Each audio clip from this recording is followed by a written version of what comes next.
జనసేన పార్టీకి భారీగా డ్యామేజ్ జరుగుతోందని గుర్తించి డిప్యూటీ సీఎం పవన్ కళ్యాణ్ అనడం మానేసిన డైలాగును ఇటీవల నారా లోకేష్ పదే పదే గుర్తు చేస్తున్నారు. ఎందుకు నారా లోకేష్ ఈ పని చేస్తూ ఉన్నారు? కొన్ని నెలల క్రితం వరకు కూటమి ప్రభుత్వం అనేది 15 ఏళ్ల పాటు కొనసాగాలి అని అసెంబ్లీ వేదికగా బయట కూడా పవన్ కళ్యాణ్ గారు మాట్లాడారు. ఈ డైలాగ్ తర్వాత జనసేన పార్టీ క్యాడర్ లో నాయకుల్లో ఒక రకమైన నిరుత్సాహం ఏర్పడటంతో పాటు పవన్ కళ్యాణ్ ముఖ్యమంత్రి అవుతారు అని ఓట్లేసిన అభిమానులు కూడా ఓకే అంటే పవన్ కళ్యాణ్ కేవలం తెలుగుదేశం పార్టీని గెలిపించడానికి మాత్రమే ఉన్నారు కానీ ఆయన అధికారంలోనికి రావాలన్న ఉద్దేశంతో లేరు అన్న విషయం అర్థమైన తర్వాత జనసేన పార్టీకి భారీగా డ్యామేజ్ మొదలైంది. చాలా మంది బహిరంగంగా ఈ వ్యాఖ్యల మీద పవన్ కళ్యాణ్ అభిమానులు కూడా వ్యాఖ్యలు చేయడం మొదలైంది. దీంతో పవన్ కళ్యాణ్ గారు ఆ డైలాగ్ ని ఇటీవల వాడటం లేదు. కానీ నారా లోకేష్ గారు వీలు చిక్కిన ప్రతిసారి పవన్ కళ్యాణ్ గారు చెప్పిన డైలాగ్ ను గుర్తు చేస్తూ ఉన్నారు. నిన్న పెనమలూరు తెలుగుదేశం పార్టీ కార్యకర్తల సమావేశంలో కూడా నారా లోకేష్ గారు మరోసారి ఈ అంశాన్ని ప్రస్తావించారు. నిన్ననే కాదు ఇదివరకే 2-3 సార్లు కూడా ఈ మాట చెప్పారు. నేను ఇండియా టుడే కాంక్లేర్ కి వెళ్ళాను.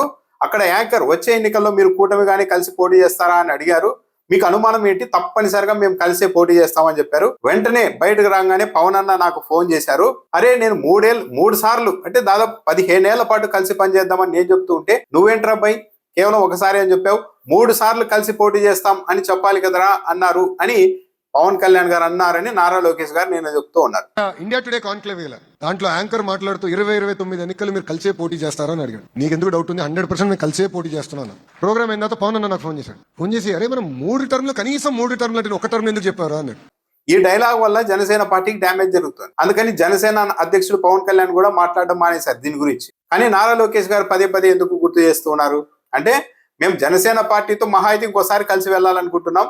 కానీ జనసేన పార్టీకి ఎక్కువ అవసరం ఉంది కాబట్టి నేను వచ్చే ఎన్నికల్లో కలిసి పోటీ చేస్తాను అని చెప్తే అదేంట్రా పై నేను 3 సార్లు చెప్పాను, 3 సార్లు కలిసి పోటీ చేస్తామని చెప్పాను, ఇప్పటికే మీరు కూడా అలా అనాలి కదా అని నాకు ఫోన్ చేసి అడిగారు. అంటే ఎక్కువ సుదీర్ఘకాలం పాటు తెలుగుదేశం పార్టీతో కలిసి పోటీ చేయడం, కలిసి ఉండడం అన్నది జనసేన పార్టీ అధ్యక్షుడికే చాలా అవసరం ఉంది అన్న అర్థం వచ్చేలాగా నారా లోకేష్ గారు ఈ విషయం చెప్తూ ఉన్నారు. ఈ డైలాగ్ వల్ల జనసేన పార్టీకి డ్యామేజ్ జరుగుతుందని తెలిసి కూడా నారా లోకేష్ గారు ఎందుకు పదే పదే ఈ మాట మాట్లాడుతున్నారు అంటే పవన్ కళ్యాణ్ అనే వ్యక్తి ఇప్పుడు కాదు ఇంకో 15 ఏళ్ల పాటు మాతో కలిసి ఉండబోతున్నారు, ఆయనే నాకు ఫోన్ చేసి చెప్పారు, ఇలా అనాల్సింది నువ్వు కూడా అని చెప్పారు అని చెప్పడం ద్వారా జనసేన పార్టీకి ఇంతకు మించి బలోపేతం కాకుండా ఎవరు కూడా పవన్ కళ్యాణ్ ఏకంగా ముఖ్యమంత్రి అయిపోతారేమో అన్న భ్రమలతో ఆయన వెంట నడవకుండా పరోక్షంగా చేస్తూ ఉన్నారా తెలుగుదేశం పార్టీ నాయకత్వం.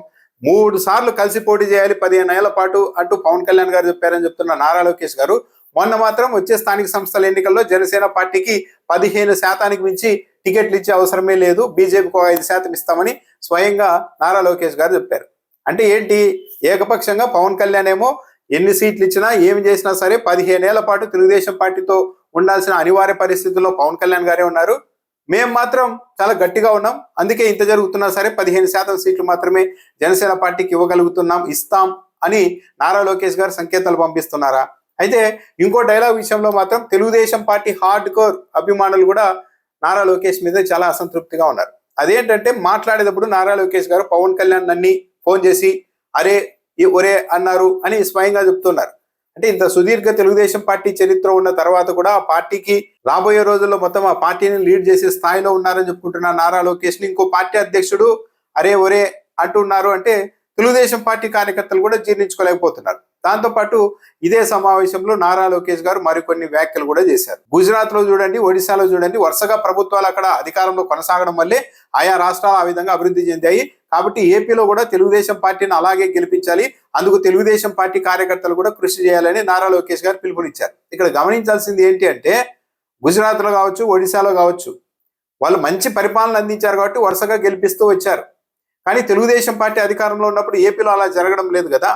మేము చేయాల్సిన పనులు చేసేసుకుంటాం, మా ఇష్టానికి భూములు ఇచ్చేసుకుంటాం, మా ఇష్టానికి బిల్డ్ షాపులు నడుపుకుంటాం, ఇసుక మట్టి అన్ని తెలుగుదేశం పార్టీ నాయకులు కార్యకర్తల చేతుల్లో పెట్టేస్తాం, కేవలం మాటలు చెప్తూ ఉంటాం. అయినా సరే గుజరాత్ లాగా అభివృద్ధి చెందాలి అంటే ఏపీలో కూడా టీడీపీని వరుసగా గెలిపించాలి అని ఎలా చెప్తున్నారు? మంచి పరిపాలన అందిస్తే ఆటోమేటిక్గా ఎవరైనా ప్రజలు ఓట్లేస్తారు. మేమే మంచి పరిపాలన ఇవ్వము, జవాబుదారీతనంతో కూడా ఉండం, కానీ మీరు వరుసగా గెలిపిస్తేనే గుజరాత్లో అవుతుందని చెప్పడం అనేది పూర్తిగా విరుద్ధంగా ఉంటుంది మాటలకు చేతలకి. దాంతోపాటు నిన్న కూడా మళ్ళా సగర్వంగా ఈ జంజీ ఉద్యమాలు ఇవన్నీ చూసిన తర్వాత కూడా నారా లోకేష్ గారు మరి ఏ ధైర్యమో కానీ తోట చంద్రయ్య కుమారుడికి చట్ట సవరణ చేసి మరి ప్రభుత్వ పర్మనెంట్ ఉద్యోగం ఇచ్చాం, అది తెలుగుదేశం పార్టీ అంటూ చాలా గర్వంగా ప్రకటించుకున్నారు. ఈ రోజు నేను గర్వంగా చెప్పగలుగుతున్నా, చట్టాలు సవరణ చేశాం. భారతదేశ చరిత్రలో ఎప్పుడు లేని విధంగా రాజకీయ కక్షలో ఒక కార్యకర్త చనిపోతే వాళ్ళ కొడుక్కి శాశ్వత ప్రభుత్వ ఉద్యోగం ఇచ్చిన ఘనత ఒక తెలుగుదేశం పార్టీదే. నిన్ననే మద్రాస్ హైకోర్టు ఒక తీర్పు ఇచ్చింది. సీఎం విజయ్ ఎన్నికల ప్రచారం సభలో తొక్కిసలాట జరిగి 41 మంది చనిపోతే విజయ్ సీఎం అయిన తర్వాత 31 మందికి అంటే 10 మంది ఉద్యోగాలు అవసరం లేదన్నారు. చనిపోయిన వ్యక్తుల్లో 31 మంది కుటుంబ సభ్యులకి ప్రభుత్వ ఉద్యోగం ఇచ్చారు విజయ్. దాన్ని కొందరు హైకోర్టులో సవాల్ చేస్తే హైకోర్టు మొత్తం ఉత్తర్వులను రద్దు చేసింది. ఉద్యోగాలు ఇలా పంచిపెట్టడం సాధ్యం కాదు, ప్రభుత్వ ఉద్యోగాలంటే ఆశామాషిగా ఇవ్వడం కుదరదు, మీకు ఇంకా అంత అభిమానం ఉంటే కావాలంటే వాళ్ళకి ఏదన్నా ఒక మంచి శిక్షణ ఇచ్చి నైపుణ్యం పెంపొందించి ఉద్యోగాలు సాధించేలా చేయండి, కానీ ఇలా ప్రభుత్వ ఉద్యోగాలు అందరికీ పనిచేయడం సాధ్యం కాదు అంటూ ముఖ్యమంత్రి హోదాలో విజయ్ ఇచ్చిన ఉత్తర్వులను కూడా హైకోర్టు రద్దు చేసేసింది, మద్రాస్ హైకోర్టు. మరి ఇక్కడ మాత్రం అలాంటి పరిస్థితి లేకపోగా సగర్వంగా చెప్పుకుంటున్నారు, చట్ట సవరణ చేసి, పైగా అదేదో ఒక ట్రాజడీ, తొక్కిసలాటలు చనిపోయారు పాపం అమాయకులు. కానీ ఇక్కడ ఏంటి, సుదీర్ఘంగా ఒక ఫ్యామిలీ ఫ్యాక్షన్ లో ఉండి అటు ఇటు హత్యలు చేసుకుంటూ ఉంటే, ఫ్యాక్షన్ హత్యల్లో ఒక వ్యక్తి చనిపోతే చనిపోయే సమయంలో జై చంద్రబాబు నాయుడు జై టీడీపీ అన్నారు అన్న ఒక మాటను పట్టుకొని ఏకంగా ప్రభుత్వ ఉద్యోగాల్ని నారా లోకేష్ గారు తన తెలుగుదేశం పార్టీ కార్యకర్తకి ఇచ్చేశారు. ఇలాంటివి చేయడం వల్లే పబ్లిక్ లో తెలుగుదేశం పార్టీ అధికారంలో ఉంటే ప్రజల కోసం ఏమీ ఉండదు, ప్రజలకు ఏమీ జరగదు, తెలుగుదేశం పార్టీ కార్యకర్తలు నాయకులకి ఎక్కువ లబ్ధి చెందుతుంది అన్న ఉద్దేశంతోనే రెండోసారి ఎప్పుడు కూడా తెలుగుదేశం పార్టీని ప్రజలు గెలిపించడం లేదు. మాటల్లో చేతల్లో మాత్రం ఎక్కడా జవాబుదారీతనం లేకుండా మా ఇష్టానికి చేసుకుంటాం, మా టీడీపీ కార్యకర్తలు మా నాయకులే, పబ్లిక్ గా టీడీపీ కార్యకర్తల్ని ఆర్థికంగా బలోపేతం చేస్తామని ముఖ్యమంత్రి చంద్రబాబు నాయుడు గారు చెప్తారు. నారా లోకేష్ గారు ఈ విధంగా తెలుగుదేశం పార్టీ కార్యకర్తలు తప్పులు చేసినా సరే కేసులు కూడా పెట్టడానికి వీల్లేదని చెప్తారు. ఇలా పరిపాలన చేయడం వల్లే ప్రజల్ని ఒకలాగా తమ పార్టీని ఒకలాగా చూసుకుంటూ ఉండడం వల్లే తెలుగుదేశం పార్టీ రెండోసారి గెలవడం లేదు ఎక్కడా కూడా. ఆ విషయాన్ని నారా లోకేష్ గారు గుర్తించుకోవాలి.